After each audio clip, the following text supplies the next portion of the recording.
Kodem Kol Kol Kavod, Adonenu Rabbeinu HaMashiach, Nisakim, Sarim, Atarim, Atarot, Kol Kasidim, Bimel Kuto, Animir Bereket Kul Kim, Kaksamel, Mordim Lissim Ka. What I'd like to talk to you today about is our Hebraic New Year. And the reason why our Hebraic New Year is so vital to the expressions of us as Hebrews under the rule of Yah is very significant, because the New Year sets the time frame in this season for our calibration unto the Holy One of Israel. And I would like to my reader, Kohen Abir, to read from page 1, starting at the first paragraph. Read. This month shall be unto you the beginning of months. It shall be the first month of the year to you. Exodus 12, verse 2. Continue on reading. 99% of the inhabitants on this planet are lifting up their voices out of season and are bringing curses upon themselves. Mm-hmm. My people are destroyed for a lack of knowledge. A lack of knowledge causes you to bring destruction upon yourself. Without knowledge of truth, you prevent blessings from coming to you. Hallelujah. Hallelujah. 99% of the inhabitants are technically out of cycle in expressing the New Year as it relates to Hebraic culture. Okay? Now, and it has caused our people to be destroyed from the lack of their involvement in these righteous seasons, cycles, and set times with the Holy One of Israel that calibrates us in our movement to honor and worship the Holy One of Israel, as well as ourselves. Continue on. What an inheritance. December the 31st. None of you curse yourselves. There are no December the 31st or January the 1st in the Hebraic culture. Okay? This Hebraic culture starts in the month of Aviv. And this is the season that we are in now. Okay, continue read. None of you activated the laws of curses, bringing them upon yourselves. Laws govern. Spirits activate for good or for evil. You know that blessings are in store with truth. We cannot say Shana Tova enough. And when I say it to you, I am also saying it for me. I am also saying it for me. When we were out of season, before we got properly aligned with the new year, we were included in that 99%. And we were in violation of our fulfillment unto the Holy One of Israel. The reason why the new year is so vital to us, because it determined the time frame also from when the first harvest would come in after the winter planting. Okay? We were an agrarian people, and quite naturally, the seasons changed as it went forth during this particular season to be able to understand the correct cycles of growth and development as it relates to the house of Israel. Okay? Now, continue on. When the adversaries of yore changed the times, they attempted to nullify and neutralize the positive influences, Okay. which was their objective. These forces shall speak great words against the Most High. They have arrayed a great army against the Most High, knowing they would wear out the people of yore without the access to their strength. They were saying Happy New Year on the 1st of January. They made it easy, so easy, until everyone and anyone could rule over them. Now, that doesn't take a wild stretch of the imagination to understand that. When we were uncalibrated with the righteous cycles and seasons and set times that y'all have given the children of Israel, we were, we had cursed ourselves, and our adversaries more or less took advantage of that by implementing the December the 31st, Edith New Year, January the 1st. So it's something significant about them attacking the first of our new year. Okay?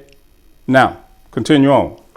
Everything has changed now, and it will never be like those terrible old days that are now history. We are standing up and saying that under the leadership of our Holy Father, Ben-Ami HaMashiach, that he had brought us out of the lands of the captivity. And when he placed us back into this holy land, we had to become children of yore, in essence, of following these righteous cycles and seasons and set time. I can't overstate what I'm saying in relationship to these cycles and seasons that we are in, because it governs not just growth and development like that, but our spiritual understanding of things. So we don't want to go back to the good old days of cursing ourselves before the Holy One of Israel, especially when we know that our adversaries have arrayed a great force against us. Continue. Hallelujah. You have been given an inheritance wherein you have access to those things by law that will bring blessings upon you. Now, this is law. This is a commandment in the season to go forth and celebrate our New Year's in a way that the Holy One of Israel would be pleasing unto us. Even if we stumble upon it by accident or whatever, we know that there are some other very important events that had taken place in the first month of the year that is very significant. And I just want to state that if we go into the 14th day of the first month, which is coming into Passover season, because it's plainly written there that Passover season falls within the first month. So we govern ourselves in totality of recognizing that this must be significant to us. Continue on. Spirit activates and laws govern, so that blessings will come to pass. Relative law. Blessings cannot get mad and say that I do not want to go. Relative law can make it go forth. Ben-Ami, anointed spiritual leader of the Hebrew Israelites of Jerusalem, in his presentation of the Hebrew New Year Address, 13/3/2002. Continue on reading. The month of Aviv, the beginning of the months of the year, was given unto us, the children of Israel, to align us with our purpose, to carry out the will of the Most Holy. When aligned with His will, we access and activate Yah's great power to assist us in being that great light, to lead the nations out of gross darkness, deception, ignorance, which has covered them.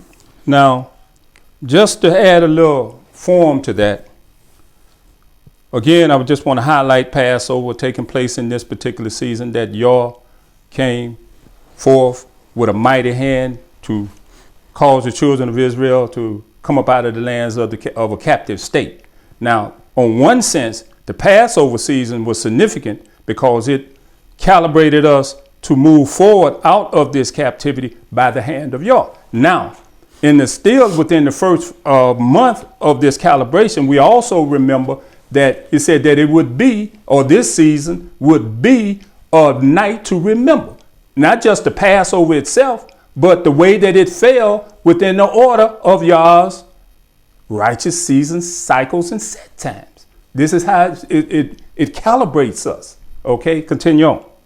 The ignorance refers to a falling away from righteous cycles, which became inaccessible and remained dormant in the minds of the sons and daughters of the Most Holy until the judgment that was set was fulfilled. Thus, it becomes clear that the month of Aviv is a marker and more than just a calendar month. Specific revelations and periods of our history are involved.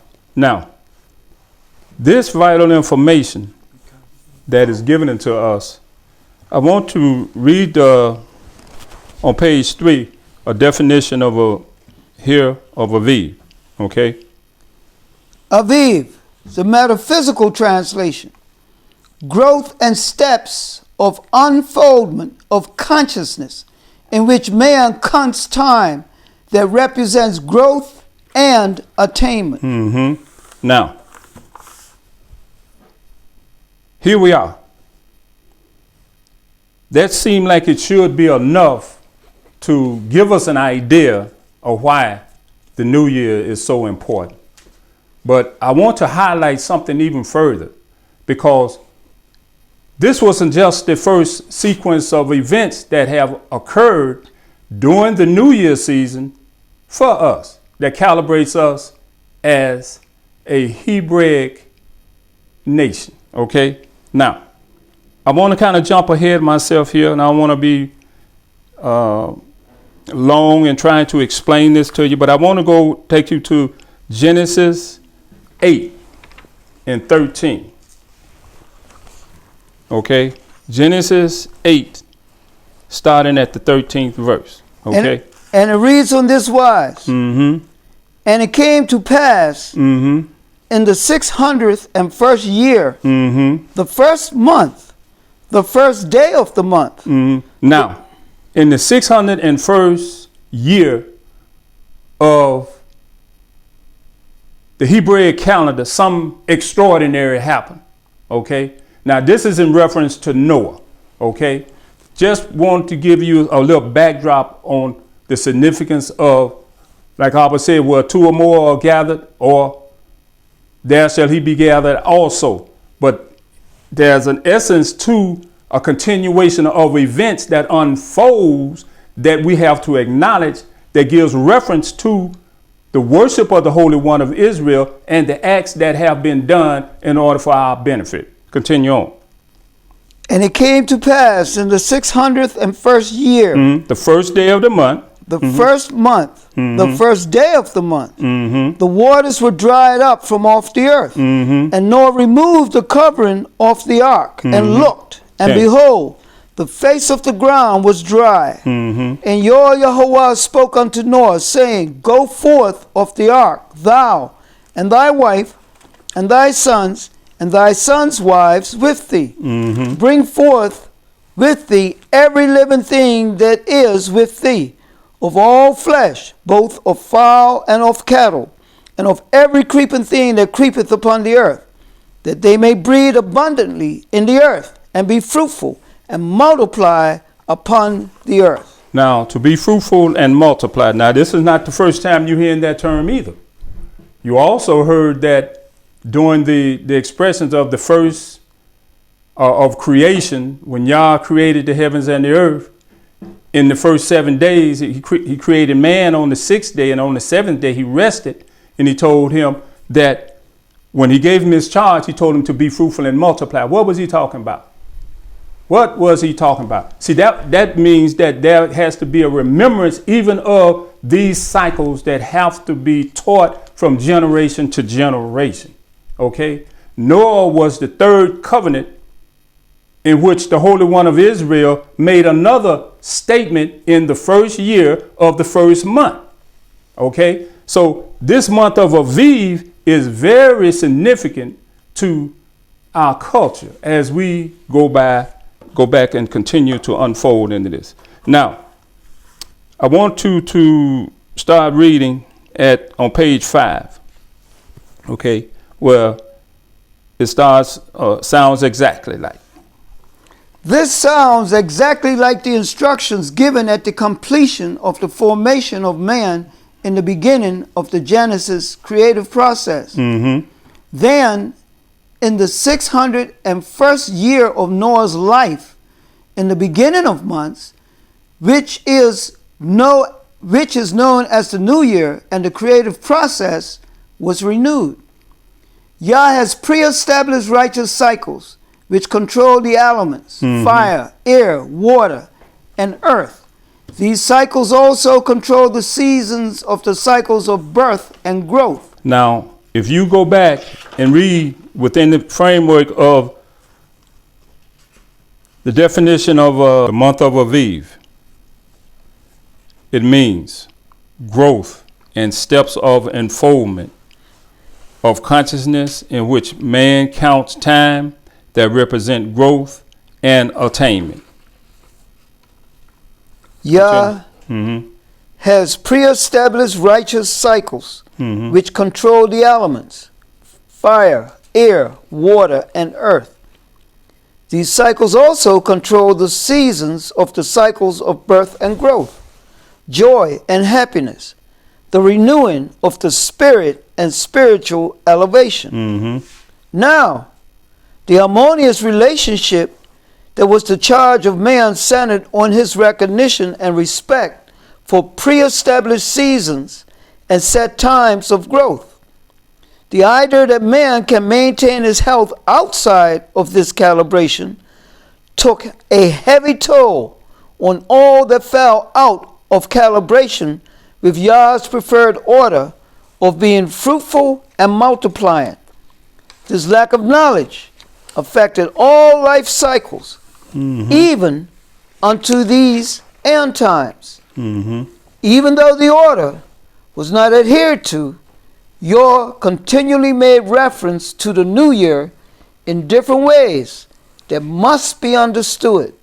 That renewing process that is presented has caused us to understand that major events have taken place in the first month of the year.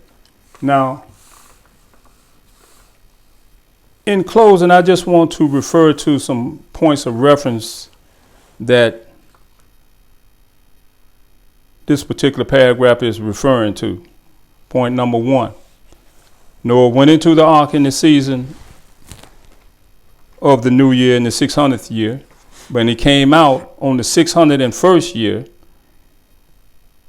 in that same season, and that was during the new year, okay?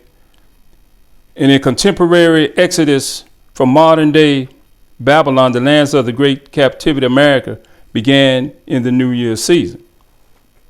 The New Year season, quite naturally, is the prelude to the beginning of the ancient high holy days from Memorial Passover to Shavuot. And in closing, I just want to read into your hearing page 8 of the writing, where it starts the month of Aviv. The month of Aviv, the beginning of the months of the year, was given unto us, the children of Israel, to align us with our purpose, performing the will of the Most High, Yahweh. When aligned with His will, we are allowed access to and the ability to activate His awesome power to assist us in being the living examples to lead all the people of the earth that are obedient out of gross darkness, deception, ignorance, and into the great light, your consciousness, your intelligence of everlasting life. So now, with this inspiration that you have heard that's been written unto all those that are listening to this presentation, our job is to inspire you in this particular season that we're in. This is why we are saying Shana Tova, Shana Mivoreket, because we are sending a distinct message to your Israel that his sons and daughters have not forgotten the essence of their blessings. So with that, I would like to say Toda Rabbah, that you all have took the time out to listen to this small presentation in order to encourage you to be more in line with seeking out why, with all your heart, soul, and might, that and understand the significance of the New Year's cycle. Toda Rabbah, Kak Sameach, Mordim Lisim Ka. Hallelujah. Hallelujah.